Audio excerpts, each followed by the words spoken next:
মা সরলা, মা গ্রাম্য কুমারী, লেখাপড়াও শিখেন নাই। কত সময় মা যেন জগৎ সংসারে কিছুই বুঝেন না। তাহার সরলতায় এমনই মনে হইতে পারে, কিন্তু সেই সরলতার ভিতর গভীর বুদ্ধিমত্তা অঙ্গাঙ্গিভাবে সন্নিবেশিত।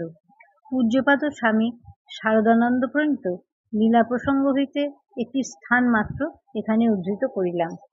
দক্ষিণেশ্বরে একদিন দিনের বেলায় আমাদের পরমারাধ্যা শ্রী শ্রী মাতা ঠাকুরানীকে পান সাজিতে ও তাহার বিছানাটা ঝাড়িয়া ঘরটা ঝাঁটপাট দিয়া পরিষ্কার করিয়া রাখিতে বলিয়া ঠাকুর কালীঘরে শ্রী শ্রী জগন্মাতাকে দর্শন করিতে যাইলেন। তিনি ক্ষিপ্র হস্তে ওই সকল কাজ প্রায় শেষ করিয়াছেন। এমন সময় ঠাকুর মন্দির হইতে ফিরিলেন, একেবারে যেন পুরো দস্তুর মাতাল, চক্ষু রক্তবর্ণ, হেতায় পা ফেলিতে হুতায় পড়িতেছে, কথা এড়াইয়া অস্পষ্ট অব্যক্ত হইয়া গিয়াছে। ঘরের ভিতর প্রবেশ করিয়া ওইভাবে টলিতে টলিতে একেবারে শ্রী শ্রী মার নিকট উপস্থিত হইলেন। শ্রী শ্রী মা তখন একমনে গৃহকার্য করিতেছেন। ঠাকুর যে তাহার নিকট ওইভাবে আসিয়াছেন তাহা জানিতেও পারেন নাই। এমন সময় ঠাকুর মাতালের মতো তাহার অঙ্গ ঠেলিয়া তাহাকে সম্বোধন করিয়া বলিলেন, ওগো, আমি কি মদ খেয়েছি? তিনি পশ্চাৎ ফিরিয়া ঠাকুরকে ঐরূপ ভাবাবস্থা দেখিয়া একেবারে স্তম্ভিত, বলিলেন, না না, মদ খাবে কেন ঠাকুর? তবে কেন টলছি? তবে কেন কথা কইতে পাচ্ছি না? আমি মাতাল? শ্রী শ্রী মা, না না, তুমি মদ খাবে কেন? তুমি মা কালীর ভাবামৃত খেয়েছ। ঠাকুর, ঠিক বলেছ বলিয়া আনন্দ প্রকাশ করিতে লাগিলেন। অন্যত্র আবার ঠাকুর যখন পানিহাটিতে যাইবেন, মাও সঙ্গে যাইতে চাহেন কিনা জিজ্ঞাসা করিলেন। মায়ের সঙ্গিনীরা যাইতে চাহিলেও মা যাইতে চাহিলেন না। ঠাকুর তাহাতে আনন্দিত হইয়া বলিলেন, ও খুব বুদ্ধিমতী, যেতে চাইল না। গেলে পরে লোকে বলতো হংস হংসী একত্রে এসেছে। মা কেন যাইতে চাহিলেন না সে সম্বন্ধে তিনি নিজেই বলিয়াছেন। উনি আমি যাইব কিনা জিজ্ঞাসা করিলেন, কিন্তু আমার সঙ্গে যেতে হবে এ কথা তো বলিলেন না। ইহাতেই আমার মনে হলো না যাওয়াই ভালো। ঠাকুরের সহিত শ্রী শ্রী মার সরল ভাবের বিষয় অতিশয় সৌসাদৃশ্য দেখা যায়। ঠাকুর যেমন গলার ব্যথা কিসে সারে ইহাকে তাহাকে জিজ্ঞাসা করিতেছেন, মাও সেইরূপ অসুখের সময়, কি অসুখ হলো বাপু, এ কি আর সারবে না মা? আমায় যে বিছানায় পেরে ফেললে, কি করি বলো দেখি, ইত্যাদি বলিতেছেন। আবার শশধর তর্কচূড়ামণি অসুস্থ স্থানে মানসিক শক্তি প্রয়োগ করিয়া অসুখ সারাইবার কথা বলিতেই ঠাকুর যেমন পণ্ডিত হয়ে ও কি কথা বলো গো, যে মন সচ্চিদানন্দকে দিয়েছি তা কি আবার ফিরিয়ে এনে হাড় মাসের খাঁচায় দেওয়া যায়? দৃঢ়ভাবে এই উত্তর দিয়াছেন। মাও তেমনি, যদি কেহ অনুনয় করিয়া প্রার্থনা করিয়াছেন, আপনি একবার বলুন অসুখ সেরে যাবে, তাহলে নিশ্চয় অসুখ সেরে যাবে। তাহলে তা কি বলতে পারি? মা, ঠাকুর যা করেন তাই তো হবে, আমি আর কি বলবো? ইহা ভিন্ন অন্য উত্তর পাওয়া যায় নাই। যদি কেহ জেদ করিয়া বলিয়াছে, আপনি একবার মুখে বলুন, তাহলে নিশ্চয় অসুখ সেরে যাবে, তাহা হইল আমি কি তা বলতে পারি? ঠাকুর যা করেন তাই হবে। তাহার এই একই উত্তর ছিল। তাহার ভালোবাসা ক্ষণে ক্ষণে তাহাকে নব নব ভাবে বিভাবিত করিত। একজনের একটিমাত্র সন্তান সন্ন্যাসী হইয়া গিয়াছে। তিনি মায়ের নিকট আসিয়া নিজের মনের তাপ জানাইতে গিয়া অশ্রুবর্ষণ করিতেছেন। শ্রী শ্রী মার চোখেও জল। মা বলিতেছেন, আহা, তাই তো, একটিমাত্র সন্তান, প্রাণের ধন, এমন করে সন্ন্যাসী হয়ে গেলে মা কি করে প্রাণ ধরে বলো দেখি? আবার অপর একদিন একজন যখন তাহার 2টি সন্তানই সন্ন্যাসী হইবার জন্য ব্রহ্মচর্য লইয়াছে, ইহা জননীর কাছে জানাইয়া বলিতেছেন, মা, সন্তানের কল্যাণ হয় সেইটি মায়ের কামনা। কি আছে সংসারে? ছেলে যদি পরম কল্যাণের পথে যায়, তার চেয়ে আনন্দের বিষয় কি আছে? মা তখন সহর্ষে বলিতেছেন, ঠিক বলেছ মা, পরম কল্যাণের পথে যদি ছেলে যায়, তার চেয়ে আনন্দ কি হতে পারে? এই যে বিভিন্ন স্থানে মায়ের বিভিন্ন ভাবের উক্তি উভয় তাহার আন্তরিক। একটিতে তিনি সন্তানহারা মায়ের দুঃখের সম অংশিনী, আবার অপরটিতে মা যে সন্তানের প্রকৃত কল্যাণের বিষয় বুঝিয়াছেন ইহা দেখিয়া পরমানন্দিতা।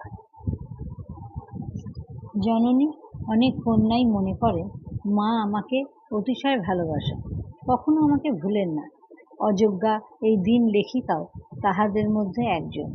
মা অতি নিকটেই থাকিতেন, দর্শনের জন্য ইচ্ছাও যে প্রবল হইত না এমন নহে, কিন্তু সংকোচ সবসময় বাধা দিত।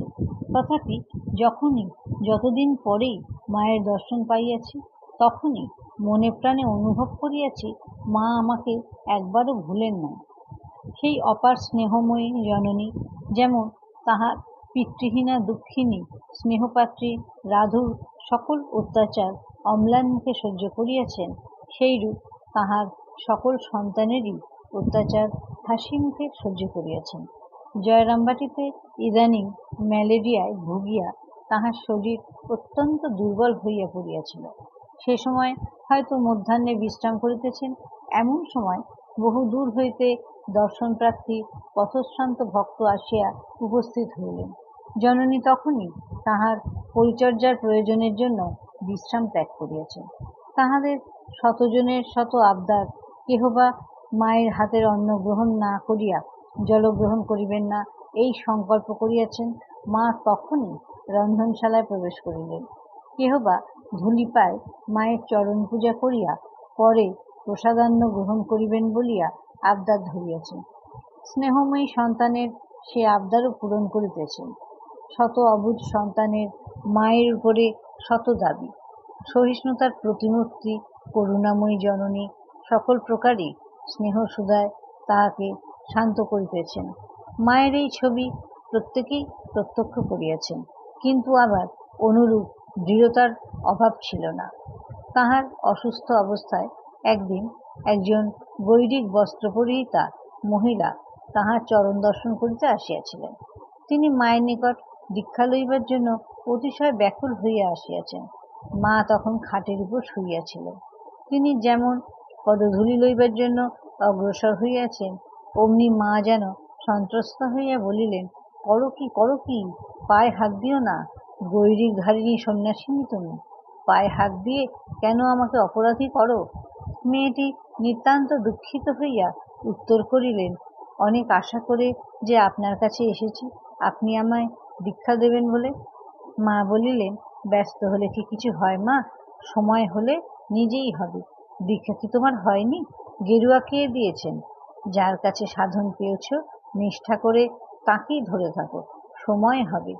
মেয়েটি অবশেষে বলিলেন, গেরুয়া কেউ দেয় নাই, আমি নিজেই ধারণ করেছি। আর যে সাধন প্রণালী পেয়েছি তাতে মনে শান্তি পাচ্ছি না। মা তখন বলিলেন, আজ আমি বড় অসুস্থ, তোমার সঙ্গে কথাবার্তা বলতে পারলুম না বলে মনে দুঃখ করো না। কিন্তু মা, এটি মনে রেখো, গেরুয়া পরা খুব সহজ নয়। এই যে সব আশ্রমের ত্যাগী ছেলেরা ঠাকুরের জন্য সব ছেড়ে এসেছে, এরাই গেরুয়া পরার অধিকারী। গেরুয়া পরা কি যার তার কাজ?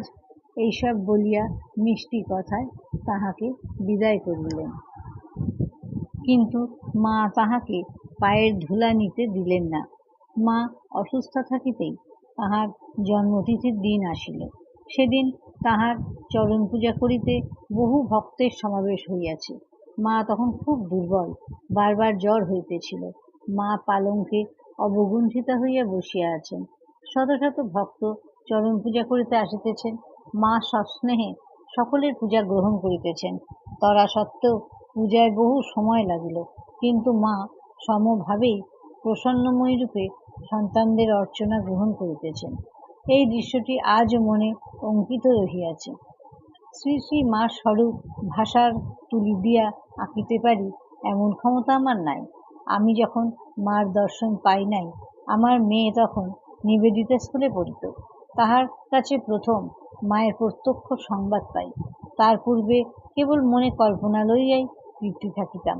আমার মেয়ে প্রথমে আসিয়া তাহার প্রত্যক্ষ সংবাদ জানাইল।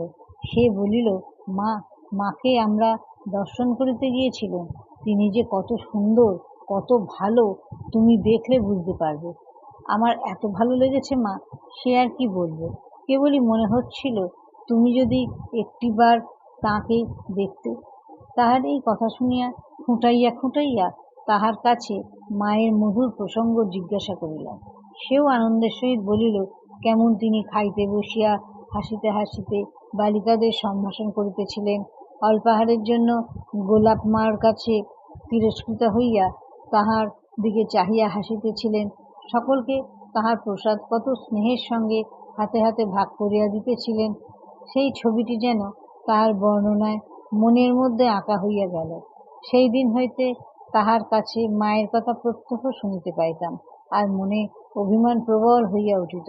কেবল মনে হইত সবাইকে আপন করে নিয়ে আমায় কেন এত দূরে রেখেছেন। অবশেষে একদিন বাঁধ ভাঙিয়া গেল, মায়ের দর্শন পাইলাম। আজ তিনি দুর্লভ, তিনি ধ্যানগম্য। 2327 সালে 4 শ্রাবণ রাত্রির 1:30 সময় চিন্ময়ী জননী মৃন্ময় ঘট ভাঙিয়া দিয়াছেন। জড়দৃষ্টি আজ তাহার দর্শনের অধিকার হারাইয়াছে, কিন্তু জগৎ তাহার পাদস্পর্শে পবিত্র হইয়া কি সম্পত্তি লাভ করিয়াছে, তাহাই অনুভব করিবার আজ সময় আসিয়াছে।